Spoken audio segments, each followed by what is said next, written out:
किसी ने बड़े शिद्दत से कहा है कि प्रेम का अंत वही है जहां स्वार्थ है। ध्यान से सुनिएगा। प्रेम का अंत वही है जहां स्वार्थ है। प्रेम अंतहीन वही है जहां पर निस्वार्थ है। नमस्कार दोस्तों, कहिए कैसे हैं आप सब। उम्मीद करती हूँ आप सब बहुत अच्छे होंगे। आपकी अपनी पसंदीदा कहानी में आपका स्वागत है। आइए सुनते हैं प्रेमचंद जी द्वारा लिखित कहानी विश्वास का अगला पार्ट। आवाज सरोज शर्मा। प्रातःकाल मिस जोशी अपने भवन से निकली, लेकिन उनके वस्त्र बहुत साधारण थे और आभूषण के नाम पर शरीर पर एक धागा भी न था। अलंकार विहीन होकर उनकी छवि स्वच्छ निर्मल जल की भांति और भी निखर गई थी।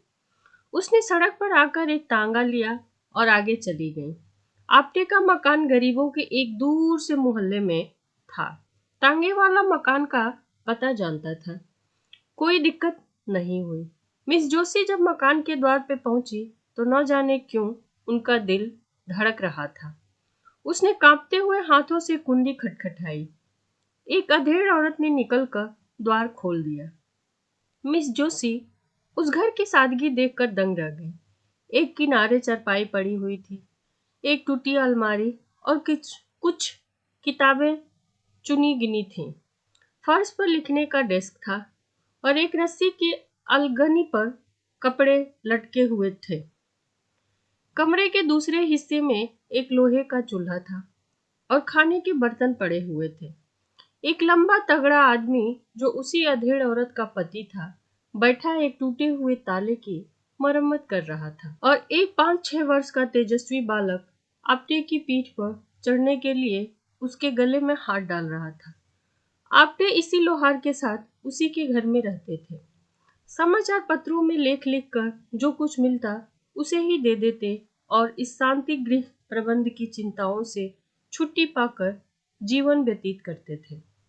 मिस जोशी को देखकर आपटे जरा चौंके, फिर खड़े होकर उनका स्वागत किया और सोचने लगे कि कहाँ बैठाऊं। अपनी दरिद्रता पर आज उन्हें जितनी लाज आई उतनी और कभी नहीं आई थी। मिस जोशी उनका असमंजस देखकर समझ गईं और चारपाई पर जाकर बैठ गई। जरा रुखाई से बोली, मैं बिना बुलाए आपके यहाँ आने के लिए क्षमा चाहती हूँ, किंतु काम ऐसा जरूरी था कि मेरे आए बिना पूरा नहीं हो सकता। क्या मैं 1 मिनट के लिए आपसे एकांत में बात कर सकती हूँ? आपटे ने जगन्नाथ की ओर देखकर कमरे से बाहर चले जाने का इशारा किया। उसकी स्त्री भी बाहर चली गई। केवल बालक रह गया। वह मिस जोशी की ओर बार बार उत्सुक नेत्रों से देखता था, मानो पूछ रहा हो कि तुम आपके दादा की कौन हो। मिस जोशी ने चारपाई से उतरकर जमीन पर बैठते हुए कहा, आप कुछ अनुमान कर सकते हैं कि मैं इस वक्त क्यों आई हूँ? आपटे ने झेपते हुए कहा, आपकी कृपा के सिवा और क्या कारण हो सकता है? मिस जोशी बोली, नहीं, संसार इतना उदार नहीं आपटे बाबू कि आप जिसे गालियां दें वह आपको धन्यवाद दे।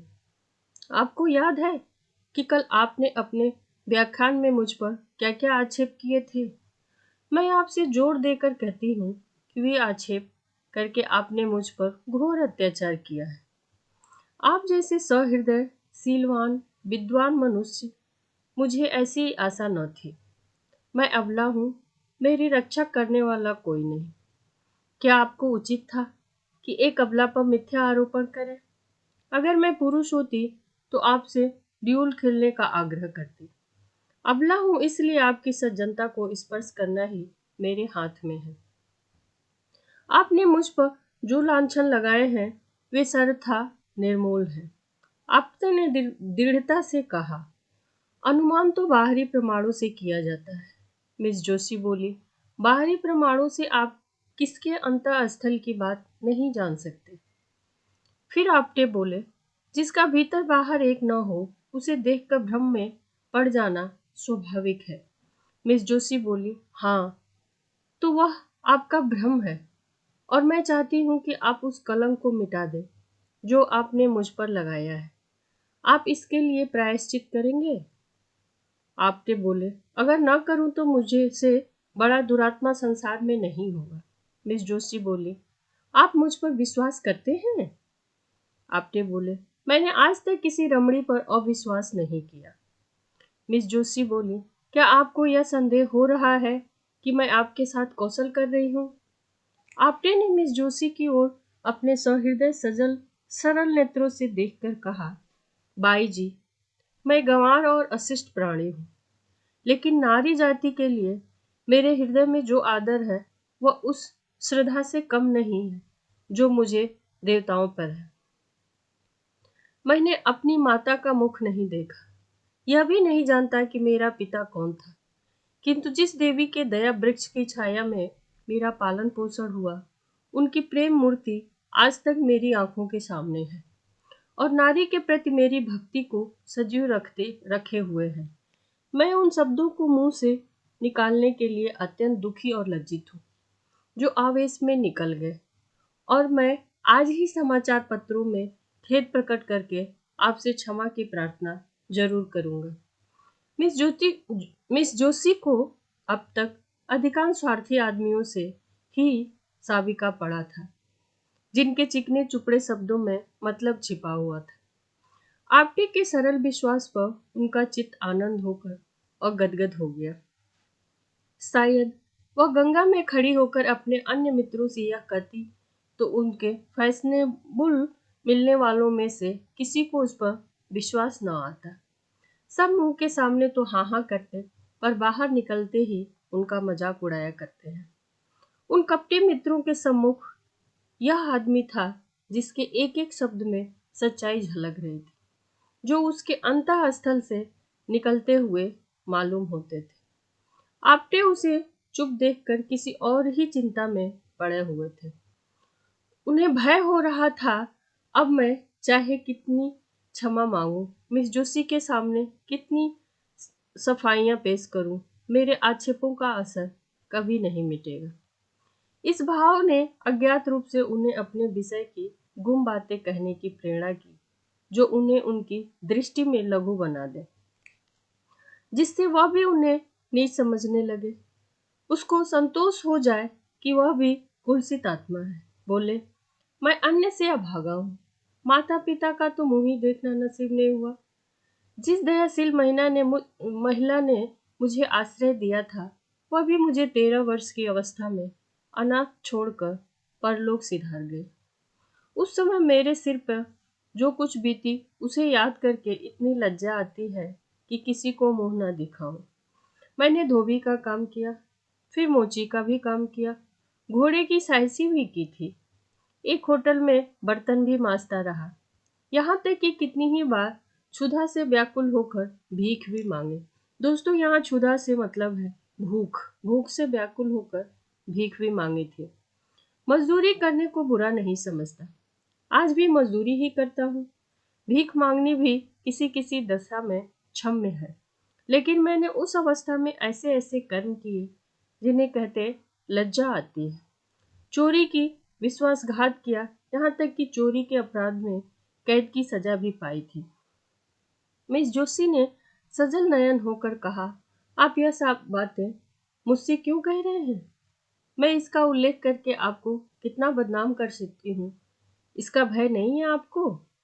आपटे ने हंसकर कहा, नहीं, आपसे मुझे यह भय नहीं है। मिस जोशी बोली, अगर मैं आपसे बदला लेना चाहूँ तो? आपटे बोले, जब मैं अपने अपराध पर लज्जित होकर आपसे क्षमा मांग रहा हूँ, तो मेरा अपराध रहा ही कहाँ जिसका आप मुझसे बदला लेंगे? इससे तो मुझे भय होता है कि आपने मुझे क्षमा नहीं किया, लेकिन यदि मैंने आपसे क्षमा मांगी होती तो मुझसे बदला न ले सकती। बदला लेने वाले की आंखें यूं सजल नहीं हो जाया करती हैं। मैं आपको कपट करने के अयोग्य समझता हूँ। आप यदि कपट करना चाहती हूँ तो कहाँ यहाँ कभी नहीं आती। मिस जोशी बोली, मैं आपका भेद लेने के लिए ही आई हूँ। आपटे बोले, तो शौक से लीजिए। मैं बदला चुका हूँ कि मैंने चोरी के अपराध में जेल की भी सजा पाई है। नासिक के जेल में रखा गया था, मेरा शरीर दुर्बल था, जेल की कड़ी मेहनत न हो सकती थी और अधिकारी लोग मुझसे कमजोर समझकर बेतों से मारते थे। आखिर एक दिन मैं रात को जेल से भाग ही चला।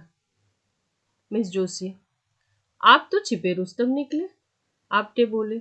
ऐसा भागा कि किसी को खबर ना हुई। आज तक मेरे नाम वारंट जारी है और 500 रुपये का इनाम भी है। मिस जोशी बोली, तब तो मैं आपको जरूर पकड़वा दूंगी।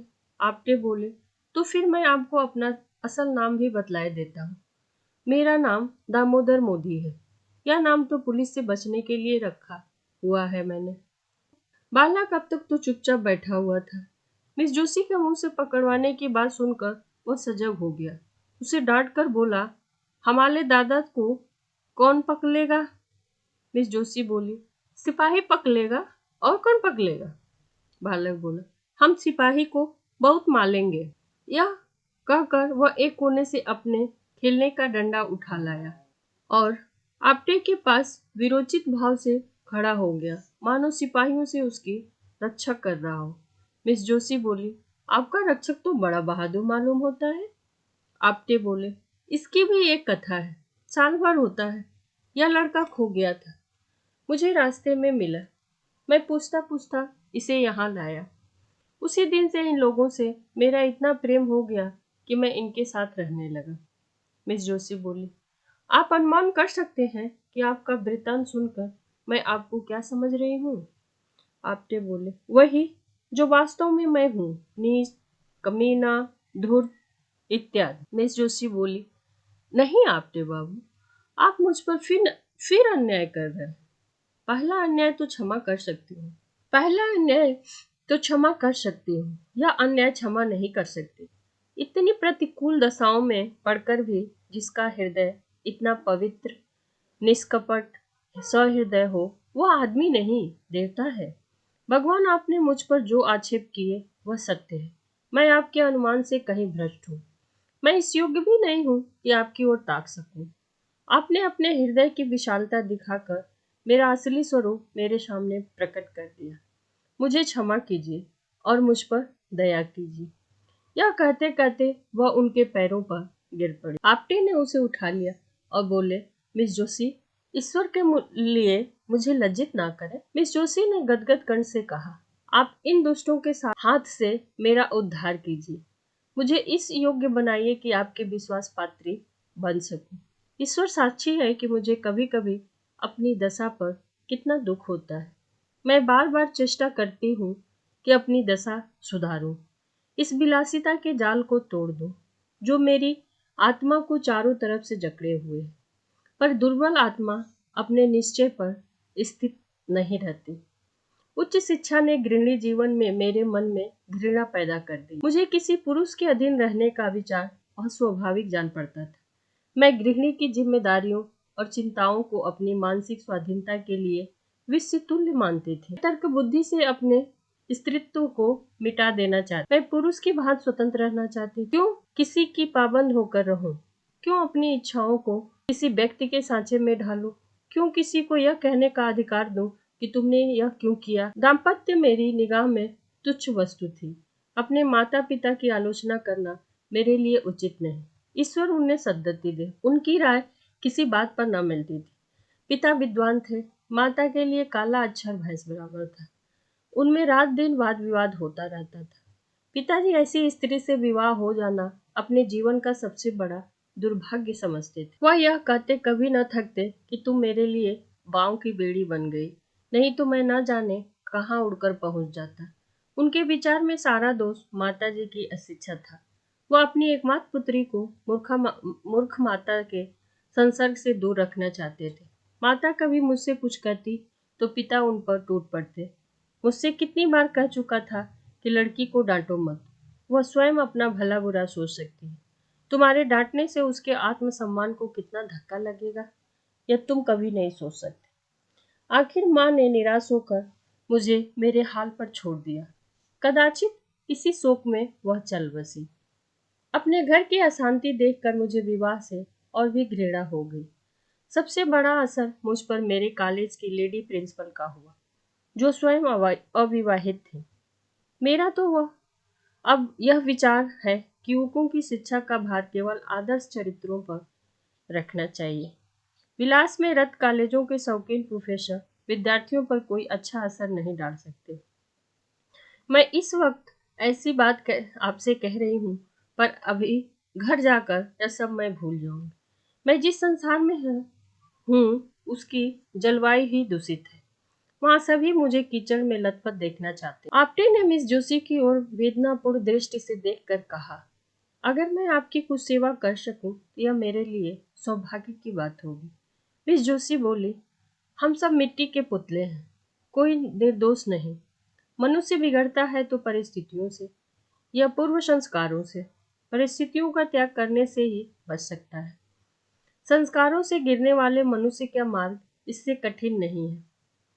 आपकी आत्मा सुंदर और पवित्र है, केवल परिस्थितियों ने उसे कुहरे की भांति ढक लिया है। अब विवेक का सूर्य उदय हो गया है। ईश्वर ने चाहा तो कोहरा भी फट जाएगा, लेकिन सबसे पहले उन परिस्थितियों का त्याग करने को तैयार हो जाइए। मिस जोशी बोली, यही आपको करना होगा। आपटे ने चुभती हुई निगाहों से देखकर कहा, वैद्य रोगी को जबरदस्ती दवा पिलाता है। मिस जोशी बोली, मैं सब कुछ करूंगी। मैं कड़वी से कड़वी दवा पी जाऊंगी यदि आप पिलाएंगे। कल आप मेरे घर आने की कृपा करेंगे शाम को? आपटे बोले, अवश्य आऊंगा। मिस जोशी ने विदा लेते हुए कहा, भूलिएगा नहीं, मैं आपकी राह देखती रहूंगी। अपने रक्षक को भी लाइएगा। यह कहकर उसने बालक को गोद में उठाया और उसे गले से लगाकर बाहर निकल गई। गर्व के मारे उसके पांव जमीन पर नहीं पड़ते थे। मालूम होता था हवा में उड़ी जा रही। प्यास से तड़पते हुए मनुष्य को नदी का तट नजर आने लगता है। दूसरे दिन प्रातःकाल मिस जोशी ने मेहमानों के नाम दावती कार्ड भेजे और उत्सव मनाने की तैयारियां करने लगे। मिस्टर आपटे के सम्मान में पार्टी दी जा रही थी। मिस्टर जौहरी ने कार्ड देखा तो मुस्कुराए। अब महाशय इस जाल से बचकर कहाँ जाएंगे? मिस जोशी ने उन्हें फंसाने की यह अच्छी तरकीब निकाली है। इस काम में नुपुर मालूम होती हैं। मैंने समझा था आपटे चालाक आदमी होगा, मगर इन आंदोलनकारी विद्रोहियों को बकवास करने के सिवा और कुछ नहीं आता है। 4 ही बजे से मेहमान आने लगे। नगर के बड़े अधिकारी, बड़े व्यापारी, बड़े बड़े विद्वान, प्रधान समाचार पत्रों के संपादक सब अपनी अपनी पत्नियों के साथ आने लगे। मिस जोशी ने आज अपने अच्छे से अच्छे वस्त्र और आभूषण निकाले हुए थे। जिधर निकल जाती थी मालूम होता था अरुण प्रकाश की छटा चली आ रही है। भवन में चारों तरफ से सुगंध की लपटें आ रही थी और मधुर संगीत की ध्वनि हवा में गूंज रही थी। 5 बजते बजते मिस्टर जौहरी आ पहुंचे। मिस जोशी से हाथ मिलाते हुए मुस्कुराकर बोले, जी चाहता है तुम्हारे हाथ चूम लूं। अब मुझे विश्वास हो गया कि यह महाशय तुम्हारे पंजे से नहीं निकल पाएगा। मिसेज पेटिट बोली, मिस जोशी दिलों का शिकार करने ही के लिए बनाई गई हैं। मिस्टर सोराबजी, मैंने सुना है आपटे बिल्कुल गंवार आदमी है। मिस्टर भरूचा बोले, किसी यूनिवर्सिटी में शिक्षा ही नहीं पाई, सभ्यता कहाँ से आएगी? मिसेस भरूचा बोली, आज उसे खूब बनना चाहिए। महंत वीरभद्र दाढ़ी के भीतर से बोले, मैंने सुना है नास्तिक है, वर्णाश्रम धर्म का पालन नहीं करता। मिस जोशी, नास्तिक तो मैं भी हूँ, ईश्वर पर मेरा भी विश्वास नहीं। महंत, आप नास्तिक हो, पर आप कितने ही नास्तिकों को आस्तिक बना देती हैं मिस जोशी। मिस्टर जौहरी ने बोला, आपने लाख की बात कही महंत जी। मिसेस भरूचा, क्यों महंत जी, आपको मिस जोशी ही ने आस्तिक बनाया है क्या? सहसा आपटे लोहार के बालक की उंगली पकड़े हुए भवन में दाखिल हुए। वह पूरे फैशनेबल रईस बने हुए थे। बालक भी किसी रईस का लड़का मालूम होता था। आज आपटे को देखकर लोगों को विदित हुआ कि वह कितना सुंदर सजीला आदमी है। मुख से शौर्य टपक रहा था, पोर पोर से शिष्टता झलकती थी। मालूम होता था वह इसी समाज में पला है। लोग देख रहे हैं कि वह कहीं चुके और तालियां बजाए, कहीं फिसले और कहे लगाए, पर आपटे मजे हुए खिलाड़ियों की भांति जो कदम उठाता था वह सधा हुआ, जो हाथ हिलाता था वह जमा हुआ था। बात मुंह से निकली और उसने जवाब दिया, पर उसके जवाब में मालिन्य, कटुता का लेस भी न था। उसका एक एक शब्द सरल, स्वच्छ, चित्त को प्रसन्न करने वाले भावों में डूबा हुआ था। मिस जोशी उसकी वाक्चातुरी पर फूले उठ। सोरावजी, आपने किस यूनिवर्सिटी से शिक्षा पाई थी? आपटे बोले। यूनिवर्सिटी में शिक्षा पाई होती तो आज मैं भी शिक्षा विभाग का अध्यक्ष नहीं होता। मिसेस भरूचा, मैं तो आपको भयंकर जंतु समझती थी। आपटे ने मुस्कुराकर कहा, आपने मुझे महिलाओं के सामने कभी नहीं देखा होगा। सहसा मिस जोशी अपने सोने के कमरे में गई और अपने सारे आभूषण उतार कर फेंके। उसके मुख से शुभ संकल्प का तेज निकल रहा था। नेत्रों से दबी ज्योति प्रफुल्लित हो रही थी, मानो किसी देवता ने उसे वरदान दिया हो। उसने सजे हुए कमरे को घृणा के नेत्रों से देखा, अपने आभूषणों को पैरों से ठुकरा दिया और एक मोटी साफ साड़ी पहनकर बाहर निकली। आज प्रातः काल ही उसने यह साड़ी मंगा ली थी। उसे उस नए वेश में देखकर सब लोग चकित हो गए। काया पलट कैसी हो गई? सहसा किसी की आंखों को विश्वास न आया। किंतु मिस्टर जौहरी बगले बजाने लगे। मिस जोशी ने इसे फंसाने के लिए यह कोई नया सॉन्ग रचा होगा। मित्रों, आपको याद है परसों महाशय आपटे ने मुझे कितनी गालियां दी थी? यह महाशय खड़े हैं। आज मैं इन्हें उस दुर्व्यवहार का दंड देना चाहती हूँ। मैं कल इनके मकान पर जाकर इनके जीवन के सारे गुप्त रहस्यों को जान। यह जो उतना ही भीड़ में गरजते फिरते हैं, मेरे एक ही निशाने में गिर पड़े। मैं उन रहस्यों को खोलने में अब विलंब न करूंगी। आप लोग अधीर हो रहे होंगे। मैंने जो कुछ देखा वह इतना भयंकर है कि इसका वृत्तांत सुनकर आप शायद लोग को मूर्छा आ जाएगी। अब मुझे लेस मात्र भी संदेह नहीं है कि यह महाशय पक्के विद्रोही हैं। मिस्टर जौहरी ने ताली बजाई और तालियों से हाल गूंज उठी। मिस जोशी, लेकिन राज के विद्रोही नहीं, अन्याय के विद्रोही, दमन के विद्रोही, अभिमान के द्रोही। चारों ओर सन्नाटा छा गया। लोग विस्मित होकर एक दूसरे को ताकने लगे। मिस जोशी बोले, महाशय आपटे ने गुप्त रूप से शस्त्र जमा किए हैं और गुप्त रूप से हत्याएं की हैं। मिस्टर जौहरी ने तालियां बजाई और तालियों का दोगड़ा फिर से बरस पड़ा। मिस जोशी बोली, लेकिन किसी हत्या दुख की दरिद्रता की है।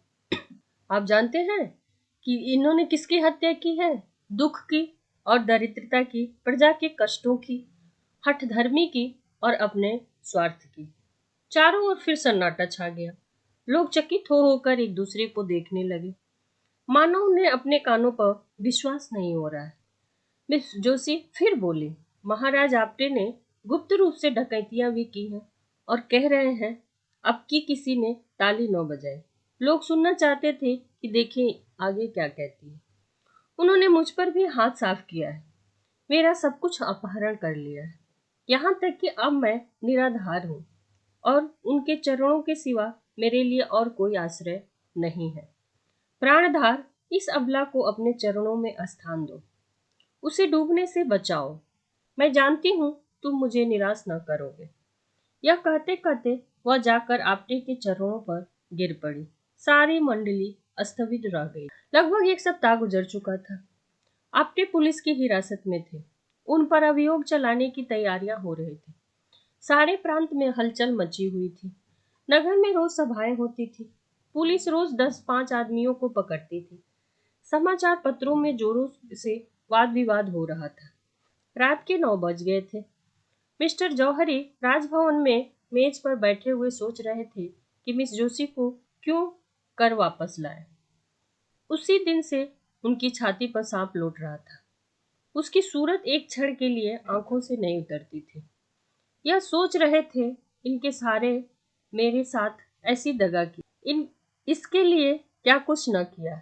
इसकी कौन सी इच्छा थी जो मैंने पूरी नहीं की, और इसी ने मुझसे बेवफाई की? नहीं, कभी नहीं। मैं इसके बगैर जिंदा नहीं रह सकता।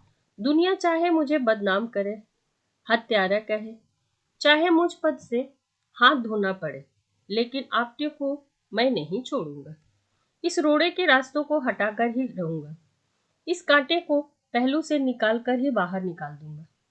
सहसा कमरे का द्वार खुला और मिस जोशी ने प्रवेश किया।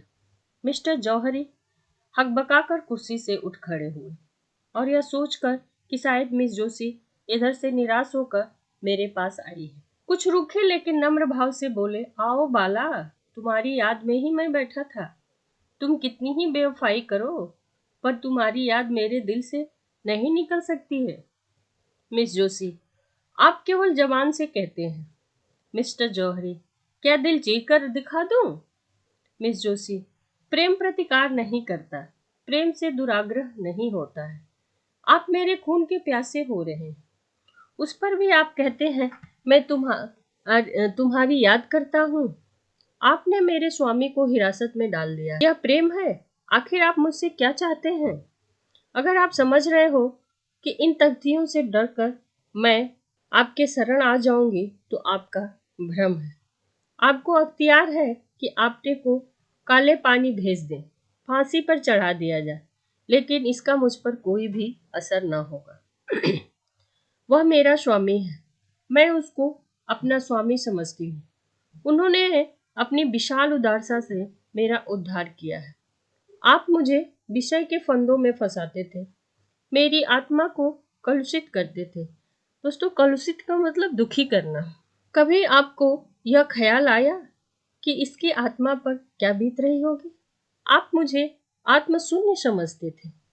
इस देव पुरुष ने अपनी निर्मल स्वच्छ आत्मा के आकर्षण से मुझे पहली ही मुलाकात में खींच लिया था।